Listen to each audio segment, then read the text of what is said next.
Marvel is a titan of pumping out amazing cinematic sequences. Visually stunning, thematically on point, historically relevant, they've got it all.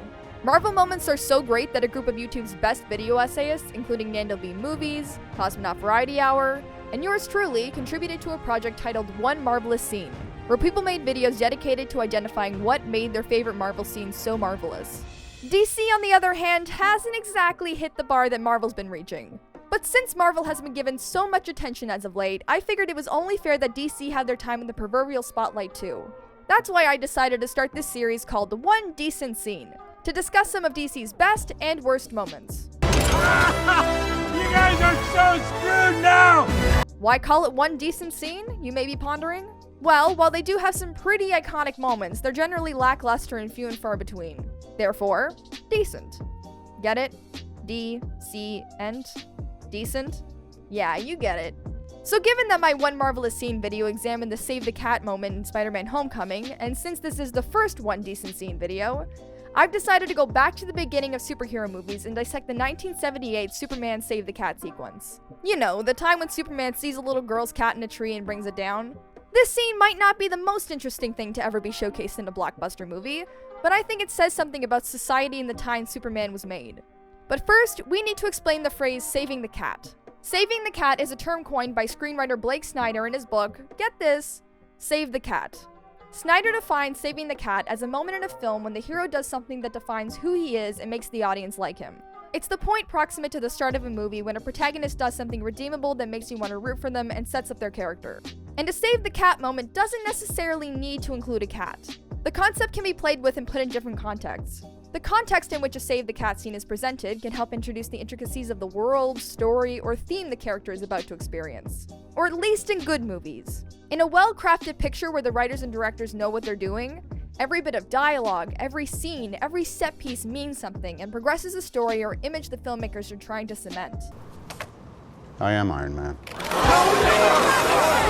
Take, for example, the near-beginning montage in Spider-Man Homecoming, when Spider-Man is jumping around the city doing backflips and stopping bike thieves. This isn't just a fun scene included for comedic effect to extend the runtime of the picture.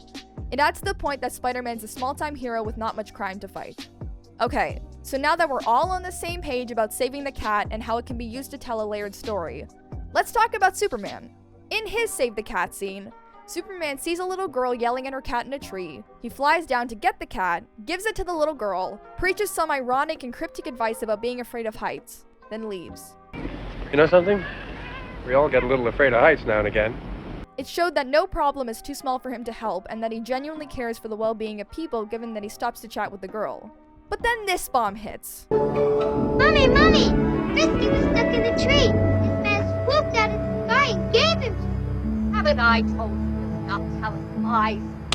Yep, that happened. That little girl Superman just helped? Well, she just got smacked because her mom thought she was lying about a flying man. And you want to know the killer thing? Superman has super hearing. So he probably heard her being slapped, had the power to stop it, but chose to do nothing and let that girl be punished for something that he technically did. Worst case, she got smacked for having an imagination. Imagination.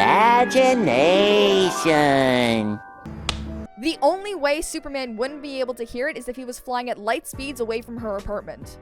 But he wasn't flying that fast. From what we can tell, he was flying at barely a jogging pace. Now, I'm not saying that Superman is a bad guy by any stretch of the imagination. The girl being slapped was just a throwaway joke that people at the time thought was funny because it was socially okay to hit your kid on a whim back then. Maybe the writers thought this gag would add humor and humanity to a minor scene. Hey guys, I got the funniest idea ever! But it doesn't really stand the test of time. By carelessly adding in a gag that doesn't push the narrative, theme, or build Superman's character, they included context to this touchingly sterile scene that makes Superman look like a bad guy through the lens of history. Superman famously stands for truth, justice, and the American way. And in the 70s, I guess mild child abuse fit into the American way paradigm.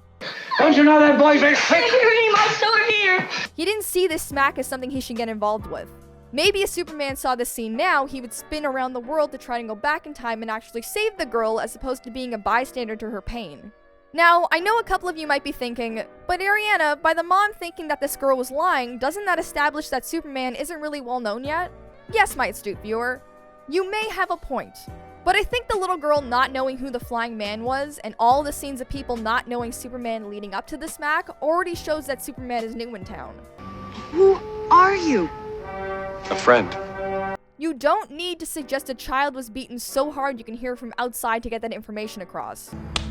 To add a little kindling to this argument that you need to make every detail count, especially when you're trying to establish your main character, let's compare this Superman Save the Cat scene with Steve Rogers Save the Cat scene from Marvel's Captain America: The First Avenger. Now, I know this isn't a fair comparison because A, Superman was made in the 70s when it takes place, B, Captain America wasn't made in the 40s when it takes place, and C, Superman is the first superhero movie ever made and Captain America is the millionth. But I want to show the importance of context and details that enhance the plot in a Save the Cat moment, or any moment really. Oh, and because it's my video, so I can do whatever I want. You don't like it? Make your own video. I encourage you to. So that Captain America Save the Cat scene. Steve is sitting in a movie theater watching a newsreel promoting civilians and soldiers helping America's World War II efforts, when some belligerent jerk starts shouting at the screen to speed up the show and start the movie. Play the movie already! Steve is frustrated that this man doesn't respect the newsreel's content and confronts him. Hey, just start the cartoon! Hey, you wanna shut up? Even though this jerk is like twice his size and Steve looks like someone took Chris Evans' head and CGI'd it onto the body of a much smaller man. Which, fun fact, is what they actually did in the movie. This scene sets Steve up as a brave patriot willing to sacrifice his own safety to defend the things he loves and believes in. In this case, his country. And everything the writers and director included in this scene support that. From the choice of actors, to what was playing on the newsreel, to the audience's reaction, to the dialogue. Hey, just start the cartoon! Hey, you wanna shut up? There was no superfluously included elements or throwaway jokes that make you think that Steve was okay with hitting children, even though he probably was because it was 1942. And if we all remember anything about the 1940s, it's that smacking kids was commonplace, among other things. Leave plane immediately, or girl will be released. But since that idea didn't advance the plot or the character, they didn't allude to it, unlike what happened in Superman. Anyway, returning back to the main thesis of this video, looking at the combination of Save the Cat and context, the Save the Cat moment is meant to communicate to your audience who your main character is and that there's someone worth watching. So when you add in a detail unrelated to that cause, like having Superman be deaf to a child's pain, you taint that moment and the character you're trying to establish is likable. Granted, even if you didn't have that smack in the Superman Save the Cat scene, it would still be boring. But without it, it would make the scene more decent. At least by today's standards. And that's why the 1978 Superman Cat scene was one decent scene. Now, like I said, I only did this scene because I have an affinity for this film theory concept and because Superman was the OG superhero movie. But there are so many more scenes to be explored that you can talk about. Like the Martha scene from Batman v Superman. Kill Martha! Why did you say that name? Or the Halle Berry playing with yarn thing in Catwoman. Or that time Slipknot had his head exploded at the beginning of Suicide Squad. Or, if you want, you can try and tackle some of the more marvelous decent scenes, like Joker's interrogation in The Dark Knight. I don't want to kill you. What would I do without you? Or Wonder Woman stepping into no man's land in Wonder Woman. So if you want to make your own one decent scene video, do it. Then tweet it to me at 500 Days of Ariana and I'll add it to the playlist. Also, for anyone still watching this, I want to give a quick shout out to my writing class. Hello everyone! Thanks for doing this cameo for me. Anyway, don't forget to like this video and subscribe to my channel and I'll talk to you guys later. Bye! Mommy, Mommy! Frisky was stuck in the tree. This man swooped out of the sky and gave him to me. What the f*** are you doing with the cat? I told you not to let it outside of the house. It's a indoor cat. It doesn't even have claws. How the did it climb a tree if it doesn't have claws? I didn't even want the cat. You and your father told me, oh, don't worry about it, she'll take care of it. But then you go ahead and you let it outside like I told you not to do. And what the happened to the bird? Did you let the bird outside too? I really hope there's no super powerful guy with super hearing listening to us right now. Because if there was, he would probably be coming in to help you, or at least he should be coming in to help you, because I sound pretty threatening and it's the decent thing to do at least.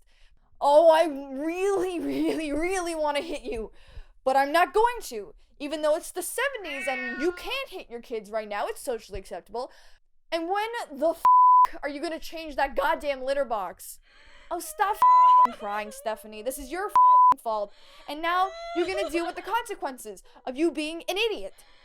Well, go to bed. I don't want to deal with this anymore. Kids.